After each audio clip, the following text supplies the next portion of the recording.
Bueno, buenas tardes a todos. Como siempre, es un gusto estar con los amigos del Rotary. Ya en varias oportunidades tuve el honor de ser invitado, pero nunca me había tocado la responsabilidad de hablar de un tema de la densidad político-institucional que tiene el que ustedes han instalado en la sociedad. Cosa que, por la cual lo felicito anticipadamente. Ustedes saben que yo soy muy fanático de las presentaciones. A veces tienen los riesgos de que quedan por escrito algunas cosas a las cuales después en el futuro hay que serle fiel. Pero bueno, me parece que es uno de los desafíos que tenemos que tener quienes estamos en estos roles. Yo no vine preparado para lo que dijo mi antecesora en el uso de la palabra con relación a la cantidad de preguntas, pero quiero instalar esta frase de Mario Benedetti, porque a veces el arte da explicaciones sintéticas sobre las realidades que son mucho más acertadas. Y como decía él, cuando creíamos tener todas las respuestas, de pronto nos cambiaron todas las preguntas. Así que tienen tiempo, si quieren, para cambiar las preguntas hasta que yo continúe. Y creo que las van a cambiar, porque no voy a hablar de impuestos.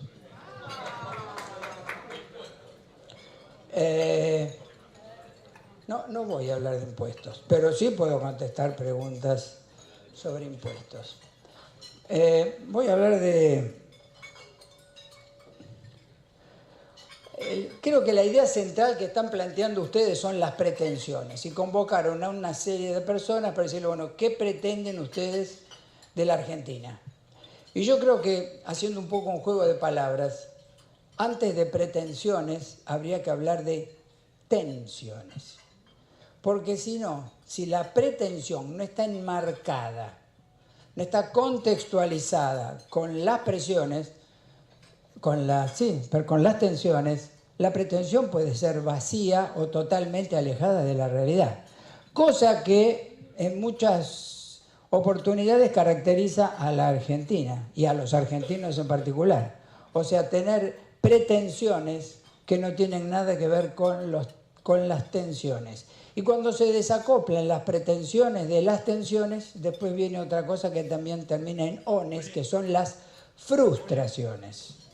Entonces me parece que es importante, o por lo menos a mí me gustaría hacer algunas reflexiones sobre las tensiones que existen, tanto tensiones macro, las tensiones sociales, el nuevo escenario que yo creo que aparece y en el cual estamos viviendo, y quizá después de todo eso, esbozar humildemente desde una visión de contador suburbano cuáles podrían ser algunas pretensiones.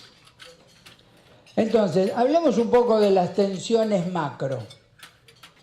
Yo creo que hay 4 pilares, 4 temas que los tenemos que incorporar, discutir, analizar y tener claramente en consideración en cada una de las cosas que nosotros hacemos, en las responsabilidades que tenemos, políticas, profesionales, institucionales, sindicales, porque detrás de todo esto que voy a hablar yo, lo que está sobrevolando es la responsabilidad de las dirigencias. Entonces, ya la demografía es un tema central y estratégico al cual no le estamos dando la importancia que tiene. Recuerdo que la demografía es una de las ciencias de proyección que han demostrado durante el transcurso de nuestra vida en el planeta Tierra tener la mayor capacidad de predicción. O sea, perfectamente predecimos cuánta gente va a haber. Obviamente que no podemos predecir una especie de epidemia o un meteorito que está fuera de la realidad, pero sabemos cuántos vamos a ser, en qué países van a estar, y sabemos que el envejecimiento poblacional es un dato que se nos viene encima a alta velocidad, y el envejecimiento poblacional tiene un impacto claro en el financiamiento público de los derechos de quienes están en las dos puntas de la pirámide, los más jóvenes y los más viejos. Y hay otro fenómeno que también está irrumpiendo con fuerza, que son las migraciones. Datos solamente sirios, debe haber 5 millones de migrantes que están circulando por el planeta Tierra. Y estas van a ser cada vez mayores. Entonces, una gran tensión macro que tenemos que tener en cuenta esta. Segunda, la globalización. Sé que la palabra está usada, gastada, pero el hecho de que la palabra esté usada y gastada no significa que el fenómeno no esté presente. Todos los flujos están globalizados. Los financieros, los económicos, los de mercancías, los de las personas, los de las epidemias, los culturales, los digitales, todo fluye. Estamos en el medio, diría yo, de esa extraordinaria síntesis de Bauman cuando habló de la modernidad líquida. Todo lo sólido ha sido barrido por la ola de la modernidad líquida. Y uno de los flujos que más nos preocupa, a los argentinos y a mí en particular por el rol que nos corresponde, pero que está hoy sobre la mesa, es el crimen organizado. Porque así como se globalizaron flujos que son positivos, el crimen organizado se organizó y fluye con la misma celeridad, con la misma capacidad de creatividad y las mismas defensas a los posibles embates que le podrían dar las instituciones al crimen organizado. En tercer término, el cambio climático. El cambio climático me suena como de la demografía. Es eso que todos escuchamos, sabemos, pero no hacemos mucho. Tenemos una agenda inviable. Hace poco se hizo una reunión a nivel global y uno de los principales actores mundiales decidió retirarse. Y tomó la bandera del cambio climático China. Es un tema para tener en cuenta. Y los daños, que esto es lo peor, son irreparables. Porque lo otro que tenemos que pensar es que cada segundo de vida nuestra es una erosión mayor del medio ambiente y del cambio climático. Y ya los que saben de este tema dicen que no se va a dar con la de mínima, que sería que a fin de siglo no aumente más de 2 grados la temperatura. O sea, este es otro tema de tensión macro que tenemos que incorporar en nuestro disco rígido. Y por último, y no menor, la infotecnología, el mundo digital, la sociedad del conocimiento, como lo queramos llamar, que tiene 2 aspectos que para mí son clave. Estamos de lleno en una sociedad digital de la cual prácticamente a veces nosotros ni tomamos conciencia. Hay un filósofo francés muy inteligente que sacó un libro que se llama La humanidad aumentada. ¿Y qué nos dice él? Y nos dice que estamos delegando decisiones propias de cada uno de nosotros en mecanismos digitales que están funcionando alrededor nuestro. Y que cada vez más hay un acoplamiento entre organismos vivos y sistemas, circuitos digitales que ya prácticamente es como que estamos perdiendo soberanía personal con las máquinas. Y me remito a esta cosita que tengo yo acá, que cuando estoy más de 1 hora sentada me dice, movete, hace tanto que no diste tantos pasos, elongá. O sea que este señor me está diciendo lo que tengo que hacer. Y lo peor de todo es que yo lo acepto pacíficamente. Yo no sé cuando sean ya de 5ª o 6ª generación qué otras cosas me va a hacer hacer. Así que no es trivial lo que estoy hablando de esta amalgama entre la sangre y los dígitos que no sabemos en qué puede terminar. Y como derivada final, y que tiene mucho que ver con la preocupación de toda la humanidad, y creo que de la Argentina en particular, es la robotización. O sea, la robotización es una derivada de la sociedad digital que impacta con la demografía. ¿En qué cosa? En lo que nos preocupa a todos, en el trabajo. ¿Qué va a pasar con el trabajo con la robotización? Hay un estudio, creo, de Morgan Stanley que determina que el 45 al 50% de las actividades que se desarrollan en el planeta Tierra son robotizables. ¿Esto qué quiere decir? Envejecimiento poblacional. Mantenemos los niveles jubilatorios, más gente libre, robotización, más gente que es sustituida por máquinas. tenemos un problema, Houston, tenemos un problema. Así que este es un tema que yo creo que hay que destacar. En la Argentina aumentaron, es un comentario que sacó el ámbito financiero muy interesante, creo que en el primer trimestre de este año aumentó el 200% la compra de brazos robóticos por empresas pymes en la Argentina. Porque hay una cosa con los robots. No tienen sindicato, no van al baño, no hacen huelga, no se quejan y los podemos cambiar. Entonces, señores, las pretensiones, empecemos a mirarla en el marco de las tensiones. Segundas tensiones. Y acá, primer conclusión. Vamos a sacar 4 o 5 conclusiones. Primera, los problemas globales no se resuelven con respuestas locales. Estamos en un sistema en el cual lo local es impotente o fuertemente impotente. Tensiones sociales, que no son menores. Desigualdad, apatía política y desconfianza. Desigualdad. Para mí este es uno de los ejes de todas las tensiones. Pensémoslo cada uno tranquilo, en la soledad, y cuando sabemos que el 1% de la población del planeta tiene el 46% de la riqueza, y cuando la relación entre el decil, o sea, el 10% que tiene menos ingresos o más ingresos respecto del que tiene menos, en la OECD es de 10 veces y en la Argentina es de 25 veces, tenemos otro problema. Y esto justifica muchas de las tensiones, explica los indignados, explica la apatía política y explica la desconfianza. Apatía política. Hay claramente una crisis de representación. Yo ahí abajo puse un versus. Los partidos políticos que están en muy estado de crisis están totalmente en una tensión, en un versus con las redes sociales. Hay mucha gente que ante la apatía política está usando la red social como una manera de tener un espacio donde manifiesta sus problemas, sus quejas, sus molestias, pero con una serie de consecuencias también, porque también sustituyen a los medios de comunicación, pero los medios de comunicación tienen una responsabilidad. Tienen alguien que firma, las noticias se validan y se chequean, y en las redes sociales nada se valida, nada se chequea. Las redes sociales en algunos casos son orgías de narcisismo en las cuales cada uno dice lo que quiere y lo que piensa y no se hace cargo ni de lo que quiere ni de lo que piensa. Entonces, guarda también, porque esto es otra manera de alimentar la tensión social. Y por último, la desconfianza, que es muy importante que discutamos un poquito este tema. 2 cosas implica la desconfianza.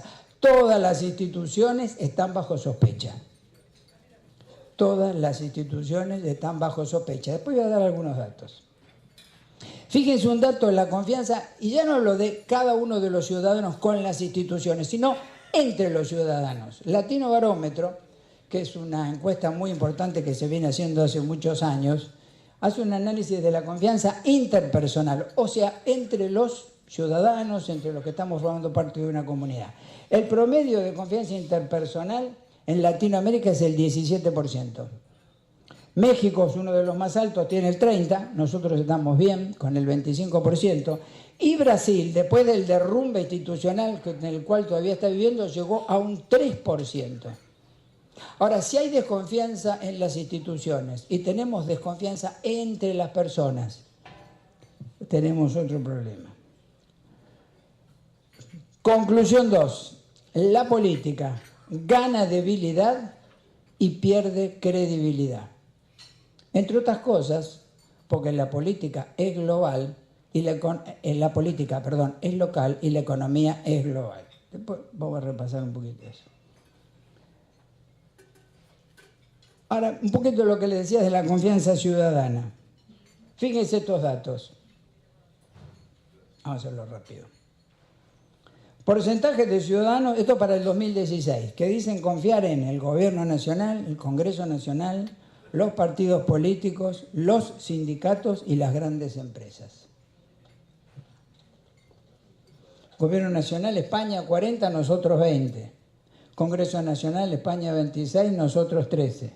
Partidos políticos 20, nosotros 6. Sindicatos 23, nosotros 11. Grandes empresas 42, nosotros 41.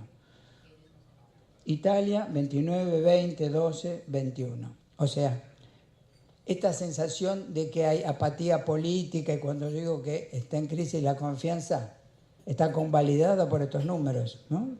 O sea, conclusión 3, menguante confianza ciudadana en las dirigencias. Yo no me comí ninguna presentación, ¿no? Susana está por ahí. No creí que había pasado una transparencia adicional. Bueno, pero lo otro que quería decir, en este contexto de las tensiones macro y las tensiones sociales, aparece un nuevo escenario, que creo que es importante también que hablemos un poco. Yo para este nuevo escenario uso una palabra que a veces es media dura como palabra, pero que me parece que representa con una gran síntesis en qué contexto estamos, y en la globalización. Es una palabra que a la cosa de 10, 15 años se hizo famosa y después se achicó, pero creo que refleja totalmente el contexto en el cual estamos nosotros, y en particular también en la Argentina.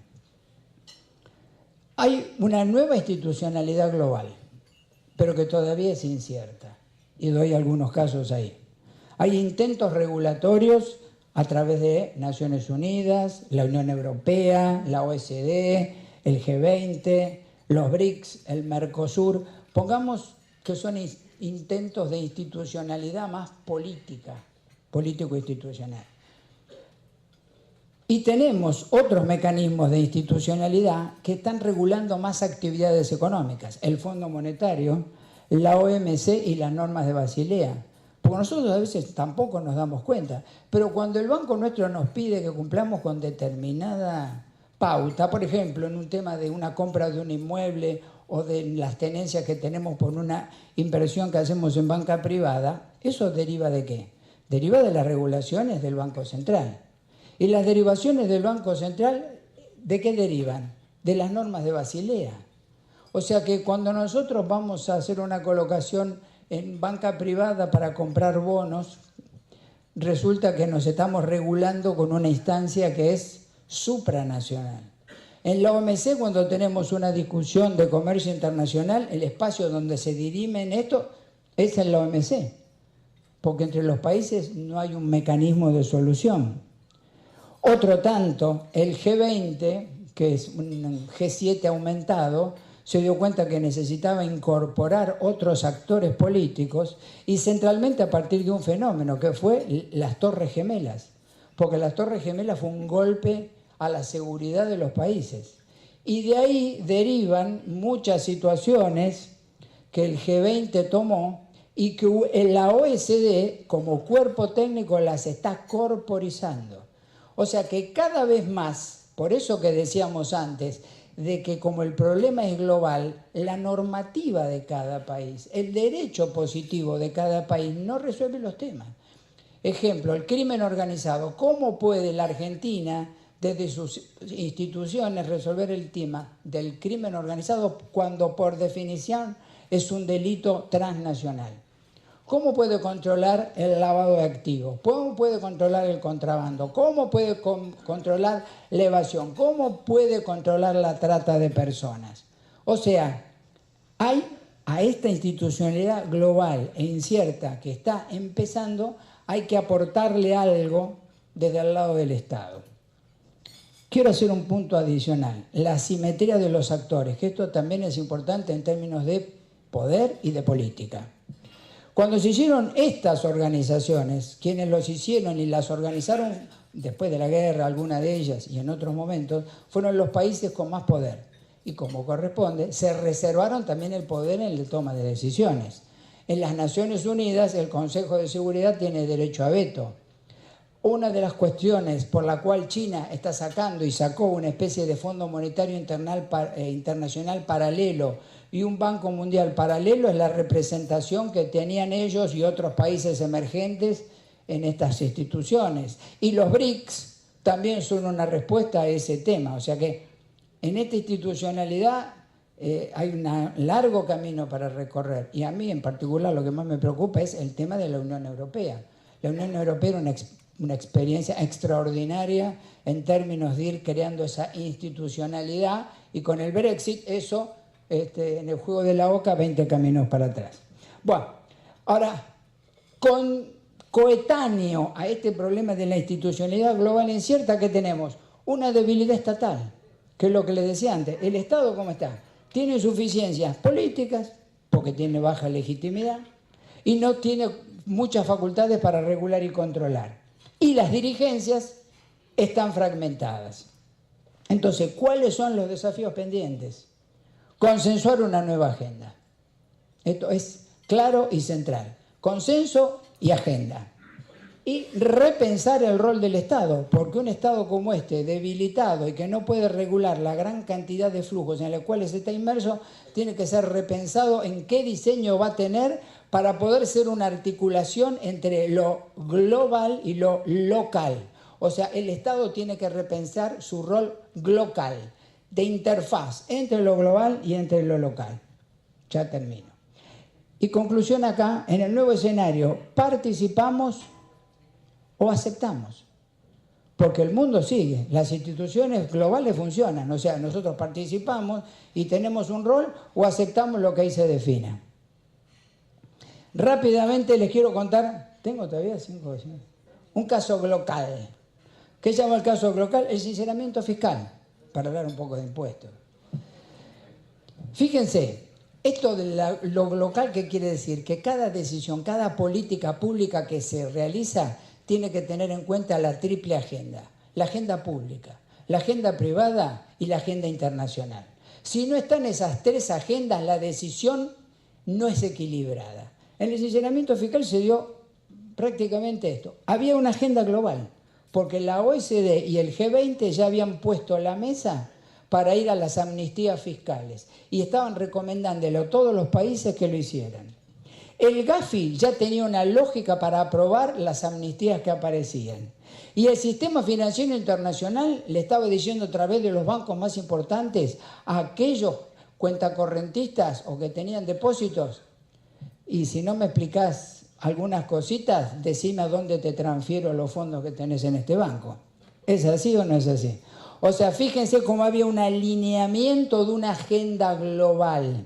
¿Y cuál era la agenda pública? La agenda pública era la reparación histórica de los jubilados, la formalización, empezar a formalizar por 116.000 millones de dólares que no tenían claridad ni existencia, y el déficit fiscal.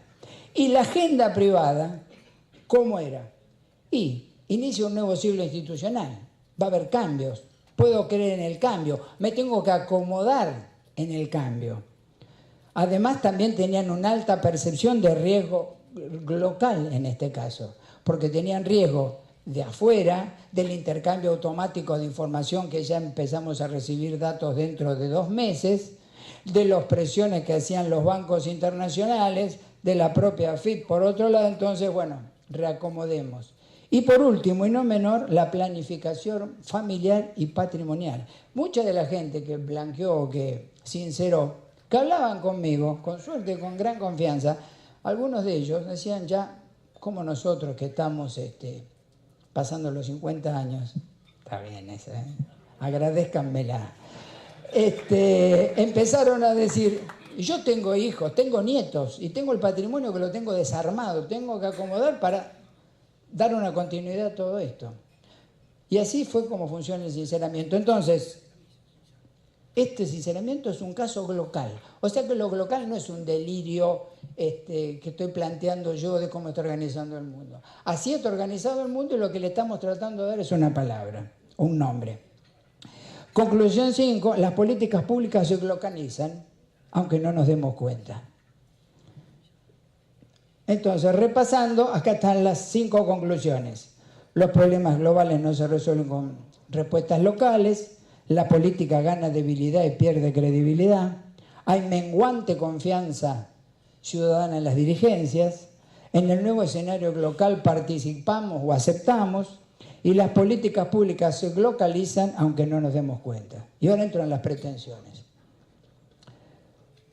Vamos a suponer que esta esfera, o algo parecido, elipse, no sé, somos todos nosotros, la sociedad civil, las ONG y las organizaciones sociales, que son organizaciones intermedias que están entre los ciudadanos y el Estado. Vamos a suponer 4 actores para poder hablar de pretensiones: la política, el Estado, las empresas o los empresarios y los sindicatos. ¿Cuál es el punto? Ahí mi pretensión va por este lado. ¿Cuál es el conjunto, intersección de estos 4 actores sociales? ¿En dónde tenemos que tener un núcleo duro en el cual estemos de acuerdo con el consenso y tengamos una agenda? Entonces yo puse 4 cosas: la equidad social, la cohesión, la visión en 360 grados y la sostenibilidad. En esto no podemos tener, no diferencias, pero sí tenemos que tener acuerdos macro. Equidad social es la contracara de la pobreza y la desigualdad. Cohesión es la otra cara de la fragmentación de las dirigencias, de los sindicatos, de la sociedad en sí. Visión en 360 grados es ser locales, entender a dónde va el mundo, pensar que cada decisión que tenemos y que tomamos está en un contexto global que además nos está regulando y controlando. Y por último, sostenibilidad. Si no cuidamos a los viejos, si no cuidamos al medio ambiente, no tenemos futuro como planeta. Ahora, ¿y cuáles serían ya más tareas, para decir de alguna manera, más específicas de estos actores sociales? 1 minuto. ¿Puede ser? ¿Cómo no? Ya nos pasamos. No, pero no puedo. No puedo. Me quedo un rato más o vengo otro día, pero déjame terminar esto. ¿Qué le pedimos a la política? Consenso sobre los qué y legitimidad. La política está para armar los consensos sobre los qué. ¿Qué le pedimos al Estado? Consenso sobre los cómo y la triple agenda. Porque, haber dicho de otra manera, la política es el software y el Estado es el hardware. El Estado es la plataforma por donde corren las decisiones políticas sobre los que hay que hacer. ¿Qué le pedimos a los sindicatos? Que empiecen a pensar también en términos de productividad. ¿Y cómo va a ser el trabajo después de la robotización y con el envejecimiento poblacional? ¿Y qué le pedimos a los empresarios? Las 2 cosas que tienen que hacer y saben hacer: inversión e innovación. Estos serían en alguna medida mis pretensiones, y creo que la llave de estas pretensiones, y fíjense que la llave no está ya como que se está moviendo para abrir esa puerta. ¿Y cuál es la puerta? Es la de reparar la confianza. Así que creo que esas son mis pretensiones, y voy a terminar con otro filósofo norteamericano, Woody Allen, que dice: me interesa el futuro porque es el sitio donde voy a pasar el resto de mi vida. O sea, de la vida de cada uno de nosotros, de nuestros hijos y de nuestros nietos. Gracias.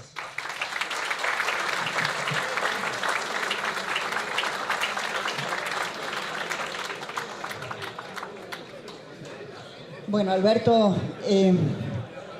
son varias las preguntas. La primera es un poco larga, la voy a leer con mucho cuidado, voy a intentar no equivocarme. La pregunta dice así: ¿ha trascendido que existiría una iniciativa del gobierno para sancionar un revalúo de bienes, básicamente de inmuebles, que permita, en alguna medida, neutralizar los efectos de la inflación frente a la inexistencia de un mecanismo más genuino como es el ajuste por inflación? Sería parecido al llamado blanqueo que tuvo lugar a principios de este año para el tema justamente de los inmuebles. La pregunta es: si esto es posible, si esto fuera así, ¿el revalúo sería optativo o no obligatorio, y qué alícuotas se utilizarían? Tengo que responder a esto. La respuesta ya es cajonaria, diría un filósofo. Yo no puedo opinar sobre trascendidos. me reservo la opinión, además no es un tema, incluso que excede mi competencia.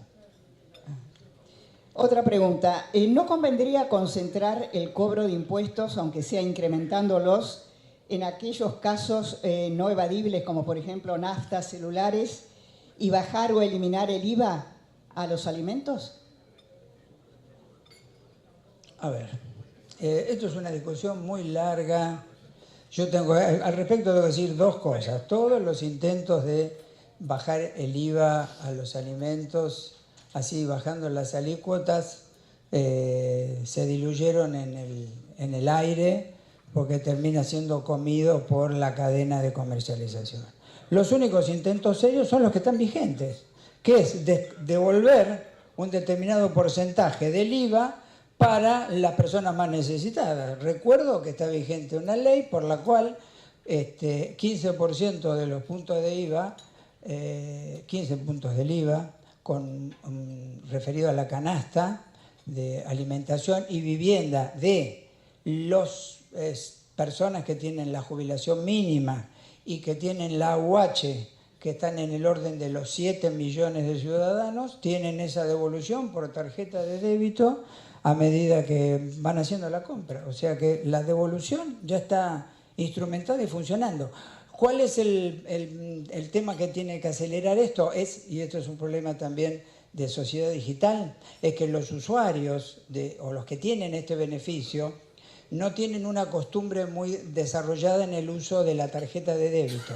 Entonces, toman la tarjeta de débito, van al banco, sacan el dinero y aplican a compras en promedio entre el 8 y el 10% de lo que se les deposita. Entonces, pierden ese beneficio porque no la usan para ir a comprar al comercio de cercanía y nosotros perdemos el proceso de formalización que implica esto.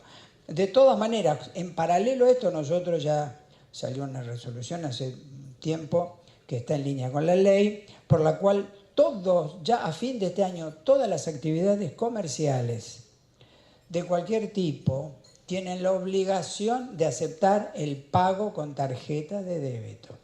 Y esto incluye a los grandes comercios, la mayoría los tiene, a los supermercados de cercanía, a los almacenes, a los chinos, a los psicólogos, a los contadores, a los cirujanos plásticos que durante estos últimos años han tenido superutilidades generadas por la vocación femenina de agradarnos a nosotros. Y masculina también. Y la masculina ahora, que es la segunda ola. Primero los especializados en determinadas partes del cuerpo y ahora en otras partes del cuerpo. Así que todos ellos están obligados a aceptar la tarjeta de débito. Cuando terminemos de generalizar esto de la sociedad digital, y así acá hay una diagonal, que es el celular. Porque el celular es un modo de pago que es perfectamente funcional con esto. Así que vamos en ese sentido. Pero en realidad, lo ideal del IVA es que no haya ninguna exención y que haya una sola alícuota. Porque siempre es trasladable a otro. Entonces, no inventemos mecanismos que lo que hacen es atascar que uno tenga una alícuota, después y después vende una alícuota y compra otra alícuota. No funciona. ¿Están evaluando permitir el ajuste por inflación para los balances impositivos y la liquidación del impuesto a las ganancias? Todas estas modificaciones, incluso como la que vos planteaste al inicio, van a tener recepción, ¿sí? Esto sí y es de público conocimiento, van a tener recepción en el proyecto de reforma que se va a presentar ante fin de año y se va a tratar el año que viene. O sea, hay un proyecto de reforma integral que incluye todas estas problemáticas, que va a ser gradual en el tiempo y donde todo esto va a estar incorporado y después va a tener, como corresponde para toda reforma tributaria, que pasar por el Congreso donde se lo va a someter a otras visiones y a otras lógicas para terminar siendo. O sea, la reforma tributaria, ya lo dijo el presidente, es el jefe de la administración, se va a hacer, se está trabajando en eso y va a ser gradual y va a estar asociada, como corresponde siempre. Porque no pongamos el eje en la reforma tributaria o pongamos No lo pongamos totalmente o pongámoslo con cierta, eso que decía de 360 grados, porque yo siempre digo, hay presión tributaria. Digo, ¿por qué hay presión tributaria? La presión tributaria, que es una entidad autónoma del mundo, no. Hay presión tributaria porque hay gasto público. Porque la presión tributaria no es nada más que la manera de financiar el gasto público. Y ya lo dice la Constitución, no hay derechos sin financiamiento. Entonces, cuando sacamos leyes que queremos dar derechos, si no lo financiamos, viene la otra, la frustración. Demos jubilaciones a todo el mundo, como yo vi, 25.000 pesos para todo el mundo. Tenemos que tener racionalidad en todo esto. Entonces, la presión tributaria es una derivada del gasto público. Y el gasto público está centralmente dirigido a los bienes públicos y al gasto social. Porque si ustedes miran jubilaciones, parte de los subsidios que todavía están restando, las pensiones, todo va a estar focalizado ahí. Entonces, en la medida que crezca la economía y que parte del empleo público vaya al empleo privado y la torta sea mayor, la lógica del financiamiento público se va a hacer más ordenada. Pero lo que se está haciendo es reacomodar una macroeconomía que se había distorsionado. Entonces, con macroeconomía distorsionada pasa esto. Y si no hay presión tributaria es muy fácil. O hay inflación o hay mucho más endeudamiento. Porque la manera de financiar un gasto tiene solamente 3 mecanismos. El endeudamiento, la inflación o los impuestos. Entonces tenemos que elegir por qué camino vamos. Esto es una discusión que las dirigencias la tienen que tener claras. Porque parte de la pérdida de confianza y el no tener pensamiento en 360 grados y el no ser, ¿cómo diría?, ser pedagógicos en todo esto y evitar la fragmentación, es precisamente tomar estos temas y ponerlos en un marco de discusión adulta y madura. Nosotros tenemos que admitir que esto de la confianza es un mecanismo. Si tenemos baja confianza en las instituciones y tenemos baja confianza interpersonal, es muy difícil construir consensos y hacer agendas, porque en última instancia de lo que estamos hablando son de las agendas, porque las agendas son la primer derivada del consenso. Y la agenda no dice si se va a hacer de esta manera o de la otra. La agenda dice, tenemos que hacer esto. Una agenda dice, tenemos que tener sustentabilidad fiscal. Otra agenda dice, tenemos que ser previsibles institucionalmente. Otra agenda dice, tenemos que tener mayor competitividad en la empresa y en las empresas. Otra agenda dice, tenemos que bajar la desigualdad y la pobreza en la Argentina. Ahora, eso hay que articularlo y discutirlo. Y a veces lo que pasa es lo que decía Kissinger, dice, cuando yo tengo que hablar con Europa, ¿a qué número de teléfono hablo? Entonces, cuando queremos hablar con los empresarios, con los sindicatos, con las dirigencias sociales, ¿con qué número hablamos? Entonces, si nosotros seguimos sin articulación, definición de agendas, por eso esta discusión, por eso yo no quería hablar de impuestos, porque en esta mesa donde están representadas las dirigencias, tenemos que hablar de ese otro tema, tenemos que dar un salto cualitativo. Si no damos el salto cualitativo, vamos a estar en la zona gris de la historia por muchos años. Alberto, la ley 27.260 de régimen de sinceramiento fiscal estableció en su artículo 90 la creación de un registro de entidades pasivas del exterior, estableciendo un deber de información cuya responsabilidad recae en directores, gerentes o apoderados. Ha pasado más de un año. ¿Nos podés adelantar si la reglamentación está avanzada? Sí, se está trabajando en ese tema. Creo que es el único número de ley que conozco. Cuando me hacen una resolución general, la resolución... No me hables de números. No conozco número de leyes ni de reglamentaciones, pero esta sonó tanto que la conspiro, sí, eso se está trabajando, es uno de los temas pendientes, es cierto. Bueno, acá hay otra pregunta. Vos mencionaste el tema de la reforma. ¿Qué cambios son probables? Los que sean posibles. Es cierto. A ver, pero de todas maneras, a ver, acá hay cosas que... La ley de la gravedad también funciona en el sistema normativo. se tiene que ver impuesto a las ganancias, se tiene que ver impuesto al cheque, se tiene que ver IVA, se tiene que ver la coparticipación, se tiene que ver ganancia mínima presunta, digamos, todos estos temas. Ahora, la intensidad de cómo se lo va a ver o cómo va a caer en el tiempo, estos son temas que está ponderando el Poder Ejecutivo y que después va a terminar de convalidar el Poder Legislativo. No nos olvidemos que hay un tema, si hay un tema que es central, el rol del Poder Legislativo, el de los impuestos. O sea, todas esas modificaciones inexorablemente tienen que pasar por ahí. Por eso es importante los consensos y las agendas.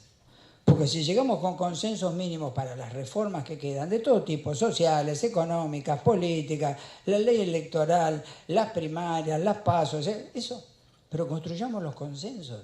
Tenemos más capacidad de decir en qué no estamos de acuerdo que de decir en qué estamos de acuerdo. Esto, fíjense, es así. O muchas de las campañas están armadas en ver cómo le puedo pegar al otro y no decir qué es lo que yo propongo. Tenemos que dejar de ser, tenemos que ir más al mundo de lo propositivo. Estoy viejo, ¿no? Ya está clarísimo. Pregunta, ¿qué posibilidades hay de que el Gobierno Nacional propugne mediante una ley marco la derogación del impuesto distorsivo a los ingresos brutos que recaudan las provincias por el impuesto de la tierra libre de mejoras? A ver, si no entendí mal, la Argentina es un sistema que yo llamo la matriz de 3x3. Hay 3 poderes y 3 jurisdicciones, ¿no? O sea, está la jurisdicción nacional, provincial y municipal. Y está el poder legislativo, judicial y ejecutivo. Si estamos hablando de impuestos que son de carácter provincial, forman parte de las competencias de las provincias. Lo que está claro es que cuando se discute la relación con ingresos brutos y otros, va a haber un proceso de coordinación con los gobernadores, que ya está instalado en los diarios. Hoy mismo salió que va a haber una reunión donde se va a hablar de este tipo de temas. O sea, es totalmente posible esto. Bueno, acá te voy a posible y necesario. Acá te voy a hacer una pregunta y me siento muy identificada. Dice, doctor Abad, ¿por qué la AFIP no permite que los pagos se puedan hacer con BEP, pero también pagando en el banco? Mi señora no sabe de computación y está muy confundida cada vez que va a pagar. A ver, en Inglaterra, cuando se inventó la máquina a vapor y el telar, una serie de actividades se dejó de hacer. O sea, hoy, desgraciadamente, ¿por qué no permitimos el efectivo? Concepto número 1, el efectivo es el socio, es la pareja ideal del negro y de la evasión. Efectivo es negro. Porque nadie está... ¿Para qué voy a ir yo a pagar al restaurante si voy con mis 2 hijos y 4 nietos y voy con 4.000 o 5.000 pesos en el bolsillo? ¿Para qué voy al supermercado que yo a veces voy con el changuito y miro que sacan rollos? Es mucho más fácil. ¿Por qué cuando tengo que pagar, que compro una propiedad y la ley me permite que el único pago que pueda hacer, yendo con los dólares adentro de la media o a un costado del calzoncillo para pagar $500.000 y no lo pase por una transferencia? O sea, nosotros el efectivo es un enemigo de la formalidad. Y cuando es enemigo de la formalidad, es enemigo de la sociedad organizada. Así que por eso no podemos, porque ya se puede pagar por internet, se puede pagar con tarjeta de débito, con tarjeta de crédito, con transferencia, está todo. O sea, en este caso me tocó pagar autónomos, ¿no? Sí. Que ahora hay que pagarlo.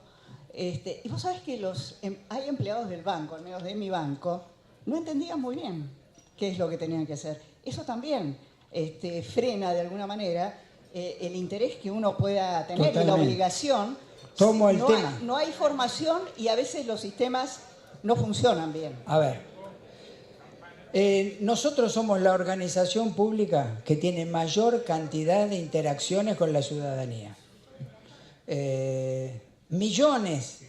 La página nuestra, yo qué sé, debe haber 1 millón de movimientos por día. Ahora, ¿esto qué significa? Que hemos tratado de llevar los mecanismos de comunicación al sistema más operativo y más sencillo, porque cuando una persona va a una agencia o va a una aduana o un paso fronterizo y tiene que hacer todo el trámite, le estamos complicando la vida. Entonces, como estamos en el mundo de la sociedad digital, nosotros tenemos que usar esa sociedad digital para tener una comunicación más clara, más transparente y más rápida. En el medio hay un problema de cambio cultural. Nosotros tenemos todo un proceso de comunicación. Ahora se hizo una página del monotributo, más les digo. Acá en la mayoría no creo que haya monotributistas, pero si hubiera monotributistas, que son 3,5 millones, hay una APP, o sea, una aplicación en el celular que se llama Mi Monotributo, donde puede ver la deuda que tiene, pagar, facturar y reclasificarse, todo como acá. Ahora, nosotros somos muy buenos para bajar las APP con los jueguitos o con determinados videos. También bajemos la APP para estar al día con el monotributo y apretando un botoncito podemos hacer todo. Entonces, yo creo que AFIP es una de las organizaciones que más ha hecho por bajar la brecha digital. Porque si la brecha digital... ¿Por qué? Porque en parte la AFIP tiene un poder coercitivo. O sea, cuando pone esto, te va constriñendo a que cambies eso. Pero si nosotros no hacemos eso, nos alejamos del mundo. Hoy no se olviden que hay países que prácticamente, cuando Brasil aceptaba cheques para cargar nafta y todavía nosotros no lo hacíamos, nosotros todavía estamos en la edad de piedra. Estamos convenciendo de que hay que usar la tarjeta de débito, cuando todo el mundo usa la transferencia de celular a celular. O cuando yo el otro día fui a un negocio, el tipo agarró el celular, le puso el aparatito, me dio la tarjeta, pling, me dice, en 2 minutos recibe la factura y me entró la factura. Es así, tenemos que llegar a eso. Si somos parte de esa relación que contaba ese filósofo francés, donde estamos delegando muchas de nuestras decisiones en este aparatito y en los dígitos, estas son las decisiones que nos simplifican la vida y nos dan seguridad, no tenemos que andar con dinero. ¿Qué mejor que eso? La última pregunta, ¿qué debe entenderse desde el punto de vista impositivo cuando el gobierno habla de blanqueo laboral? Bueno, conceptualmente lo que se entiende es que hay un conjunto de empleo que está no formalizado, que lo que se busca es que emerja. O sea, ¿por qué se busca que emerja? Básicamente, primero y central, porque el nivel de informalidad laboral está en el 33%. Segundo, porque desfinancia la seguridad social. Porque si el que está no formalizado se formaliza, financia la seguridad social. Y porque, como vimos en una de las tensiones macroeconómicas, el problema de la demografía y de la robotización va a desfinanciar a la seguridad social. Bill Gates propuso un impuesto a los robots. Bill Gates, que algo debe saber de eso. ¿Por qué? Porque están produciéndose una serie de fenómenos que están desfinanciando a los estados. La economía colaborativa está rompiendo reglas de mercado que eran casi como el ABC. Ustedes ahora, si alguno de ustedes quiere hacer un viaje, antes que hacía, llamaba a la gente de viaje, che, me quiero ir a, yo qué sé, a Canadá. Bueno, tal fecha, tal vuelo, dame el hotel. ¿Ahora qué hacen? Van a Airbnb y dicen, en Toronto, del 10 de agosto a tal fecha, ¿qué hay? Y un señor del otro lado dice, che, tengo un departamento en la calle 43 que vale tanto. Bueno, sí, cerramos. 2 personas separadas, una plataforma donde entra eso y 0 impuestos en el medio. Y con Netflix, ¿qué pasa? Pagamos la cuotita, tenemos Netflix y los cables de acá pagan todos los impuestos. Y con Uber, ¿qué pasa?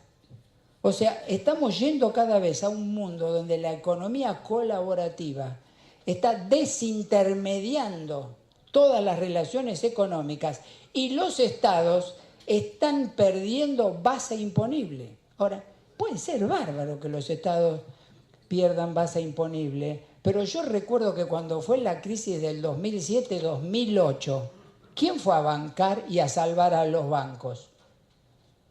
¿Quiénes lo salvaron? El Estado. Ay, cuando decimos, derivada número 2, cuando decimos lo salva el Estado, derivada número 3, ¿quién lo paga? Los contribuyentes. ¿O ustedes se creen que toda la plata que puso Estados Unidos, Francia, España, Alemania en los bancos quebrados, ¿de dónde salió? De las arcas. ¿Y eso de dónde salió? De los impuestos. Entonces el tema es, o le damos una institucionalidad, porque para algo se creó el Estado. El Estado se creó para garantizar a los más necesitados que puedan tener cosas mínimas, a los que están inseguros en que estén relativamente seguros y a los que quieren ir a la universidad que puedan ir a la universidad. Entonces, muchos de los que estamos acá somos una consecuencia de una universidad pública financiada por los impuestos. Entonces, pongamos todo arriba de la mesa, porque si no, entramos en la fácil, en la del interés sectorial. También la quiero destacar acá, ¿qué nos pasa? A mí cada vez que me vienen a ver, por lo general, grupos empresarios, organizaciones sociales, ¿sí? Bajemos los impuestos, bárbaro.